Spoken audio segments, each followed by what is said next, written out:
Hello, Math 2 students. Today we're going to practice solving quadratic equations. And today's method is to solve quadratic equations by graphing. But we're not going to use a graphing calculator today. Today we're going to make tables and use graph paper to find the solutions to quadratic equations.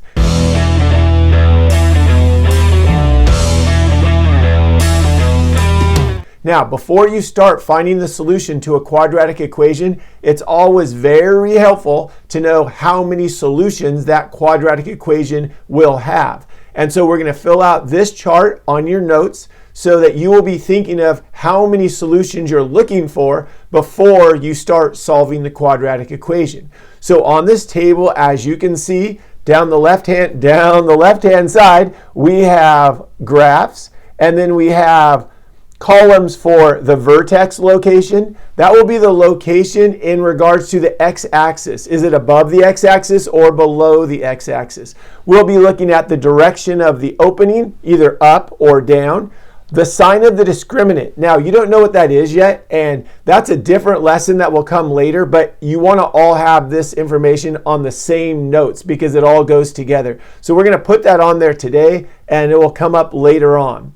The next thing you need to know is the number of x-intercepts and the solutions. So we're going to fill all of that information in, and as you're going to see, this chart will come with some of the information filled in for you, and then you will be required to figure out what goes in the blank spaces. So in our first column, the vertex location in regards to the x-axis, our vertex is above the x-axis. So the first thing that you're going to want to fill in on your table is that the vertex is above. The next thing that's going to be filled in for you is the sign of the discriminant. And like I said, we don't really know what that means yet, but in a future lesson that will be important. So our discriminant has a sign that's negative at this on this part of the table. And then the number of x-intercepts. Well, if you look at the graph, the parabola never crosses the x-axis. So there's no point where you can touch the x-axis and the parabola at the same time. So there's no x-intercepts. And from what we learned previously in this class, we know that if there's no x-intercepts, there's probably not going to be any solutions either. So now here would be the parts that you would have to fill in on your own. This is sort of an example, but on the rest of them, you'll see some boxes will be filled in and some of them will require you to figure it out yourself. So to begin with, to fill in the box, the direction of the opening. Does this parabola open up or down? Well, this parabola opens up, and the number of solutions, like I just said, this parabola doesn't cross the x-axis, so it has no real number solutions. If you're wondering why I'm writing no real number solutions, well, that also has to do with something that's going to come up in the future. That's very important. And so for today, you can just think that there are no solutions, but I'm going to write it down in this way because it's mathematically correct this way. All right, so for the rest of the table, this is what you're going to be looking at. And your job is to copy down all of the boxes that are filled up with red words and fill in all of the blank boxes with the correct words, and you're going to need to figure out what goes in those blank boxes on your own. You certainly know enough to do it, so good luck. Pause the video, finish copying the chart, then we'll move on to the rest of the lesson. All right, now that you've finished your table, we're going to do one example of how to solve a quadratic equation by graphing. So if you look right under the table, you can see the 10 steps that we're going to use to solve this quadratic equation by graphing. And if you flip your notes over onto the back, you can see that there's a worksheet that looks exactly like the one that's on the screen right now. And you can follow along and write down the 10 steps as I do them. And then you will have these notes to look at while you're working on your assignment. So step number 1 of our 10 steps is to write the equation in standard form. So our equation looks like this. And in order to write it in standard form, we need to get all of the terms on the same side of the equal sign. Since my x squared is positive and it's on the left side, I'm going to move every term to the left side. And I will begin by subtracting 6x on both sides. Now my equation looks like this. X squared minus 6x equals negative 9. Now I will add 9 to both sides. And now my equation looks like this. x squared minus 6x plus 9 equals 0. So now my equation is in standard form. Step number 2 says to write the related function. So if we were thinking of what this quadratic equation would look like, if it was an equation that we were going to graph, it would look like this.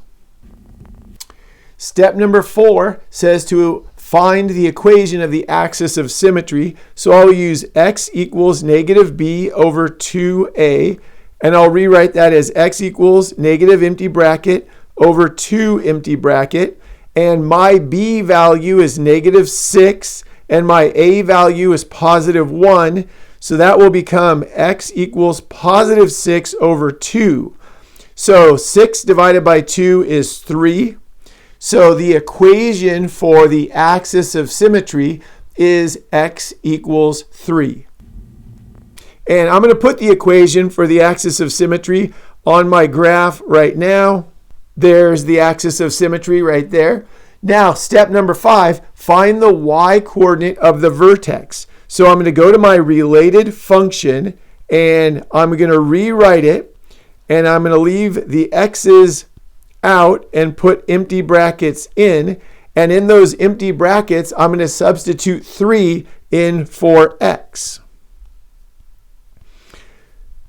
So that becomes y equals 9 minus 18 plus 9. And so if I take the 9 and the negative 18, that will give me y equals negative 9 plus 9.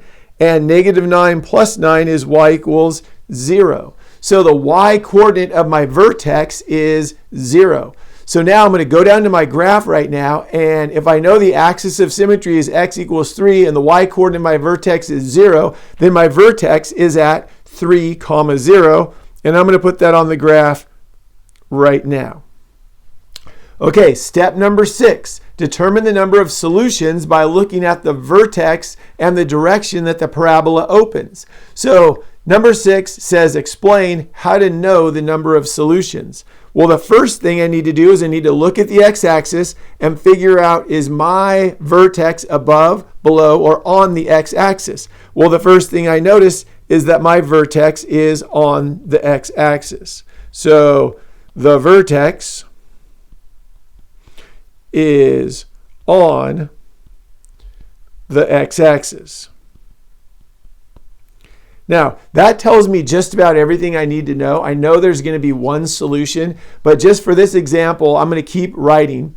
I know that my a value is positive 1, so my parabola is going to open up. So the vertex is on the x-axis, and the parabola opens up. Now, if your vertex is on the x-axis, it doesn't matter if your parabola opens up or opens down. There's going to be one solution.